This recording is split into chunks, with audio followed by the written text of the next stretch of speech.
ایسا واقعہ ہے، ایک ایسا دردناک واقعہ ہے، جب اس کے متعلق سوچتا ہوں تو میرے آنسو نہیں تھمتے۔ میرے آقا صلی اللہ علیہ وسلم نے ارشاد فرمایا وہ کیا واقعہ ہے؟ کہا یا رسول اللہ صلی اللہ علیہ وسلم، ایک وقت ایسا تھا کہ میں اپنے گھر سے سفر کے لیے روانہ ہوا۔ جب میں سفر کے لیے روانہ ہوا تو میری زوجہ حاملہ تھی، میری زوجہ امید سے تھی۔ ایک عرصے کے لیے میں اپنے گھر سے باہر رہا اور میں نے ایک مدت گھر سے باہر گزاری۔ جب واپس آیا تو گھر میں جب پہنچا تو میں نے دیکھا ایک ننھی سی بچی میرے گھر کے صحن میں کھیل رہی ہے۔ جب اس بچی کو کھیلتے ہوئے دیکھا، میں نے زوجہ سے پوچھا یہ بچی کہاں سے آئی ہے؟ تو اس نے کہا ڈر کی وجہ سے، خوف کی وجہ سے، وہ جانتی تھی کہ یہ عرب کا معاشرہ ہے اور یہ وہ لوگ ہیں جو اپنی بیٹیوں کو زندہ دفن کر دیا کرتے ہیں۔ اس نے کہا کہ یہ آپ کی بیٹی ہے۔ اس نے کہا مجھے بہت غصہ آیا، لیکن وہ بیٹی بھاگتی ہوئی صحن میں میرے پاس آئی اور یا بتا کہہ کے مجھے پکارا، ہے میرے پیارے والد کہہ کے پکارا اور مجھے سینے سے لگا لیا۔ کہا اس وقت تو مجھے بہت پیار آیا، بہت محبت میرے دل میں پیدا ہوئی اور میں نے بیٹی کو زندہ دفن کرنے کا ارادہ ترک کر دیا کہ میں اب اسے زندہ دفن نہیں کروں گا۔ لیکن وقت گزرتا گیا، میرا لگاؤ اور میرا پیار میری بیٹی سے رفتہ رفتہ بڑھتا چلا گیا۔ میری محبت، میری چاہت، میری رغبت میری بیٹی سے رفتہ رفتہ بڑھتی چلی گئی۔ کہا کہ ایک وقت ایسا بھی آیا کہ وہ بلوغت کی عمر کے بہت قریب پہنچ چکی تھی۔ کہا لیکن اس وقت معاشرے کے بڑے بڑے عرب لوگ، ان کا دبدبہ اتنا تھا، وہ سویلائزیشن ہی ایسی تھی۔ ایک وقت ایسا آیا کہ میرا ظلم اپنی انتہا تک پہنچ گیا اور میں نے فیصلہ کیا وہ میری چہیتی بیٹی، وہ لاڈلی بیٹی جو بڑے پیار سے مجھے والد صاحب کہہ کے پکارا کرتی تھی، میں نے اپنی زوجہ کو کہا کہ اس کو فوراً تیار کر لے، اس کو نئے کپڑے پہنا، اس کی کنگھی کر اور اسے نہلا کر تیار کر کے اسے بتا کہ میں اسے فلاں رشتہ دار اور فلاں قبیلے میں ان کی شادی ہے، اس شادی پر اس کی سہیلیاں اس سے ملیں گی اور وہاں لے جا رہا ہوں۔ جب اس نے کہا کہ میں نے اپنی زوجہ کو بتایا، کیونکہ زوجہ جانتی تھی کہ عرب معاشرے میں کس قدر ظلم کیا جاتا ہے،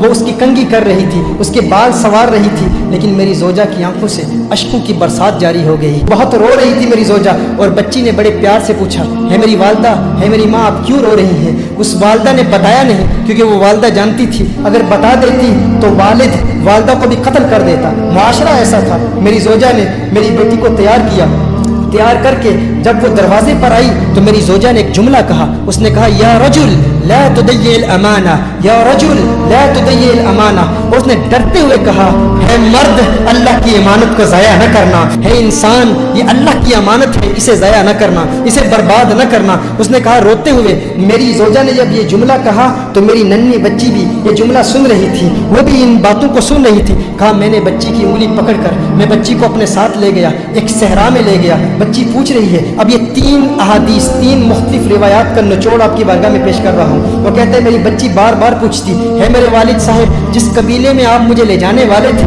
یہ رستہ اس قبیلے کو تو نہیں جاتا، آپ مجھے کہاں لے جا رہے ہیں؟ ایک روایت میں آیا کہ اس بچی نے کہا، اس نے کہا کہ میں نے بچی کو اٹھا لیا، بچی تھک گئی، تھوڑی دیر کے بعد وہ بچی خود کہتی ہے اے والد صاحب آپ تھکاوٹ تو محسوس نہیں کر رہے، آپ تھک تو نہیں گئے؟ کہا میں نے اپنی بچی سے کہا میں نہیں تھکا۔ بچی نے کہا نہیں آپ تھک گئے ہیں، اب میں آپ کے ساتھ چلوں گی۔ انگلی پکڑ کر اس بیٹی کو وہ والد اپنے ساتھ اس صحرا میں لے گئے۔ اب جب اس نے دیکھا کہ میں نے گڑھا کھودنا شروع کر دیا، میں نے وہاں پر ایک گڑھا کھودا تو بچی کہہ رہی ہے میرے بابا جان یہ گڑھا کیوں کھود رہے ہیں؟ ایک روایت میں آتا ہے کہ جب بچی نے دیکھا کہ والد صاحب کا پسینہ نکل رہا ہے تو وہ بچی خود اپنے کپڑوں سے والد صاحب کا پسینہ پوچھ رہی ہے کہ میرے والد کو تکلیف نہ ہو۔ جب والد کی تکلیف دیکھی تو وہ بچی بھاگ کر آتی ہے اور خود گڑھا کھودنے میں مدد کر رہی ہے۔ کہا لیکن میرا دل پتھرا چکا تھا، میں پتھر دل ہو چکا تھا اور زمانے کا، معاشرے کا روب اور دبدبا اور فکر اس قدر لاحق تھی کہ میں نے اپنے بچی کو اٹھا کے اس گڑھے میں پھینک دیا۔ جب بچی کو گڑھے میں پھینکا تو ریت میں نے بچی پر ڈالنا شروع کر دی۔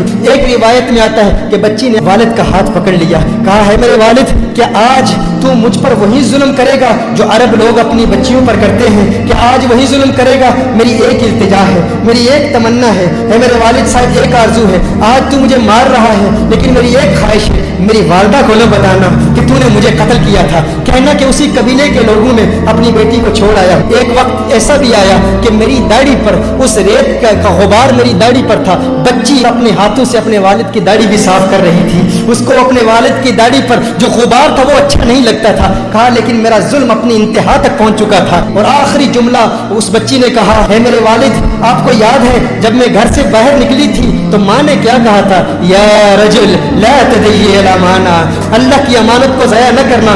اس کی ننھی آواز ختم ہوتی چلی گئی اور وہ بچی وہیں مر گئی۔ میں نے بچی کو دفن کر دیا۔ یا رسول اللہ صلی اللہ علیہ وسلم، آقا جب میں وہ جہالت کے زمانے کا واقعہ یاد کرتا ہوں تو میرے آنسو نہیں تھمتے۔ حضور اکرم صلی اللہ علیہ وسلم کو دیکھا تو حضور اکرم صلی اللہ علیہ وسلم کے ساتھ حضرت فاطمہ الزہرا رضی اللہ تعالی عنہ موجود ہے۔ میرے آقا نے فوراً فاطمہ الزہرا کو سینے سے لگا لیا، سینے سے لگا لیا۔ میرے آقا کی آنکھوں سے اشکوں کی برسات جاری ہوگی۔ ہم تو اپنی بیٹیوں سے پیار کیا کرتے ہیں۔ میرے آقا نے فرمایا، ہے ظالم انسان، اگر زمانہ جاہلیت کے گناہوں کی وجہ سے اور ظلم کی وجہ سے اللہ مجھے آج کسی سے بدلہ لینے کی اجازت دیتا تو سب سے پہلے تجھ ظالم سے بدلہ لیتا۔ محترم حبہ، اپنی بیٹیوں کو بتائیں کہ حضور اکرم صلی اللہ علیہ وسلم نے ان بیٹیوں کو جینے کا حق دیا ہے۔ میرے آقا صلی اللہ علیہ وسلم نے ان بچیوں کو وہ مقام دیا ہے۔ کیا مقام دیا ہے، کیا مرتبہ دیا ہے؟ رسالت میں آپ صلی اللہ علیہ وآلہ وسلم ارشاد فرماتے ہیں، جب کسی کے ہاں لڑکی پیدا ہوتی ہے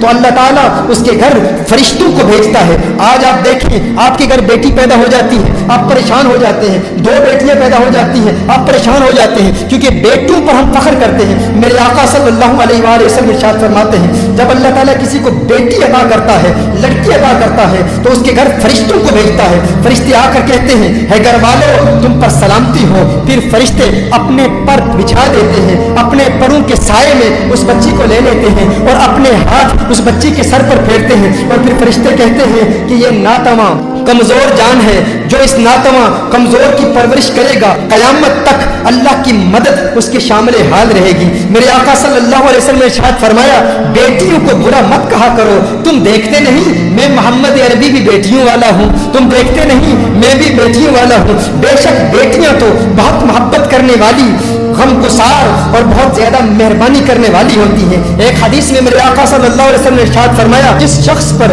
بیٹیوں کی پرورش کا بار پڑ جائے اور وہ ان کے ساتھ حسن سلوک کرے تو اس کے لیے جہنم سے روک بن جاتی ہے۔ بیٹیاں اسے جہنم میں داخل نہیں ہونی دیتی۔ یہ بیٹیوں کا مقام ہے، کس نے دیا؟ میرے آقا صلی اللہ علیہ وآلہ وسلم نے دیا۔ حضرت انس رضی اللہ تعالیٰ عنہ روایت فرماتے ہیں، نبی کریم صلی اللہ علیہ وسلم نے ارشاد فرمایا، جو شخص دو لڑکیوں کی پرورش کرتا ہے، جو شخص دو لڑکیوں کی پرورش کرتا ہے یہاں تک کہ وہ بالغ ہو جائیں، تو میرے آقا نے ارشاد فرمایا، جنت میں میرے ساتھ وہ یوں ہوگا جیسے کہ دو انگلیاں ملی ہوئی ہیں۔